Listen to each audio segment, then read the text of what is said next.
Kanina po umaga ay tumawag po si Senator Edwin Tulfo kung kaban at mga botelyang malilinis na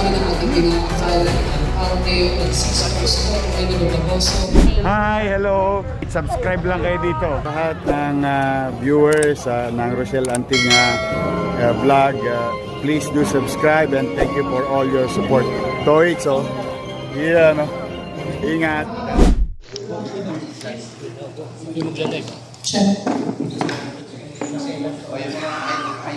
Ladies and gentlemen, our Honorable Mayor Francisco Isko Morando Maboso and Senator Erwin Tulfo nagagawin po sa lungsod ng Maynila ng 1,000 sacks of rice.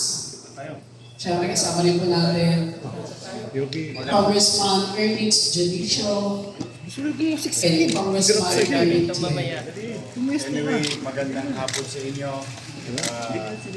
Nais namin ipabalita sa ating mga taga-lungsod ng Maynila. Kanina po umaga ay tumawag po si Senator Edwin Tulfo at siya'y magdadala ng tulong sa syudad.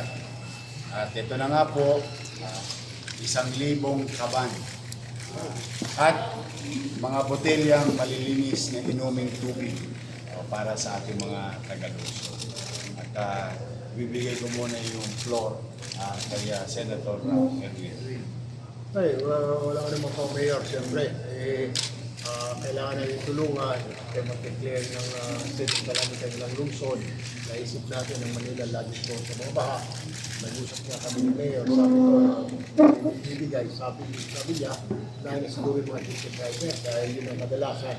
Katulad dito, wala mga biyahe, nakakain, walang kita. Sabi ko, description mo na Mayor. But anyway, I told the Mayor, tawag ka lang Mayor kung kailangan mo pa kasi I know it will not be enough. Dahil may mga paparating pa tayo ng 2 bagong bayan na Mayor, so nakahanda naman tumulong ako. Thank you, Sen.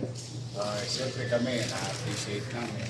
Nagulat nga kami, since kaninang umaga, ang daming nag-donate, tulong, gamot, gamit, no? At itong mga congressman natin, sila naman, tumutulong na rin sa kanilang distrito. But today, we're very happy and grateful to the Senate, especially to the office of Senator Erwin Tulfo. And we will make sure, Senator, yung titira nito, talagang kailangan ng mga tao, yung mga individual ang bibigyan namin. Lalong-lalo na sa transport group dahil ilang araw na silang walang biyahe at alam naman natin ang buhay driver. Kapag walang biyahe, walang chicha, gutom yan, hand to mouth yan. Yung atin naman mga evacuation area naman, tuloy-tuloy naman pinakakain, binibigyan ng makakain ng ating mga evacuees. But for now, on behalf of the people of Manila, thank you very much, Senator.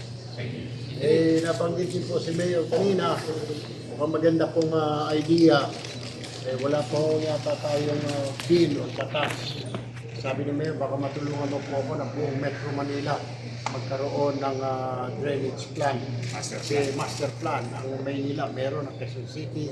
Kailangan siguro sundan ng ibang mga lungsod para tutugma, para isahin daluyan ng tubig hindi kung saan-saan. So maganda ho yung Mayor, gagawin ho natin yan next week. Ipapay po natin sa palipalang batas na yan para requiring all cities na magkaroon ng master drainage plan para magkakabit-kabit po at makakapunta sa Manila. Maganda po yan. Thank you, Senator. Para nasa gano'n naman, yung mga drainage namin nagkakausap-usap at magkita na sa intersection once and for all. It may take time to develop, but if there is guide for everyone, whether the DPWH, MMDA, or local, isa na lang yung galawan in synchrony. We're very excited for that, and I think in the long term, the next generation will not suffer the same thing that we are suffering right now, lalong-lalo na sa mga mag-aaral. Ano na lang nagiging parang vicious cycle ba o perennial, na paulit-ulit, taon, ng tagulan, nahihirapan. Sayang din yung pag-aaral ng mga bata kung lagi na lang baha.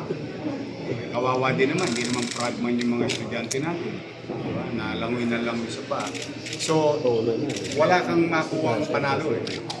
So the best way to do it talaga is to really give time, and I think there is a need for enabling law, and sa pamumuno ni Senator Erwin Tulfo, hopefully lahat makapagtulong naman.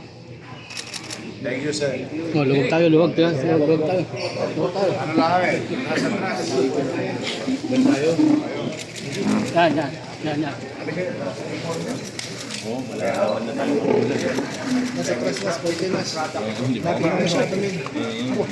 Muli po, maraming salamat po. Ang po ng Lungsod ng Maynila po sa pagmamahal ng ating pinakakal, ang Alde Francisco Isko Moreno Dumagoso, ay nagpapasalamat po sa ating pinakakal na Senator Erwin Tulfo.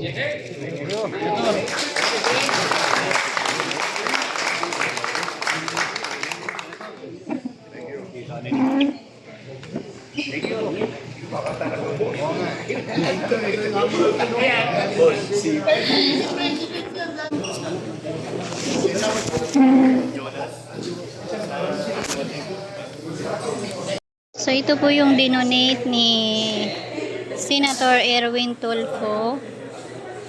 1,000 sacks po yan, pero ito lang yung nandito sa Bulwagang Katipunan.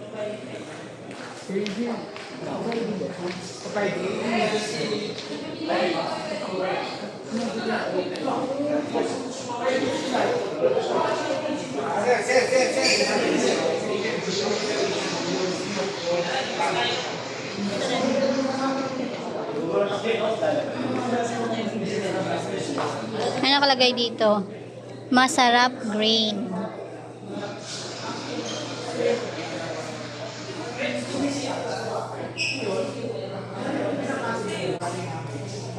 Ayan, katatapos lang natin mag-coverage dito sa Bulwagang Katipunan. Ito yung dinonate ni Senator Erwin Tulfo. Marami pong salamat sa 1,000 sacks na bigas ngayong July 23, 2025. Thank you sa inyo, pati sa mga viewers nyo and followers nyo. Oh, marami na kayong aabangan. Yes, excited Handa na na po ba kayo kami. mapuyat? Yes naman, your man. Ay makapagpasalamat sa inyong lahat. At sa ating mga vloggers, shout out sa lahat ng vloggers. You survive. Abonado pa kayo. Thank you very much sa inyo, ha? Hi, hello. Subscribe lang kayo dito. Mag-iingat kayo. Lahat ng viewers ng Rochelle Antigua vlog, please do subscribe and thank you for all your support. Toits, yeah, no? Ingat.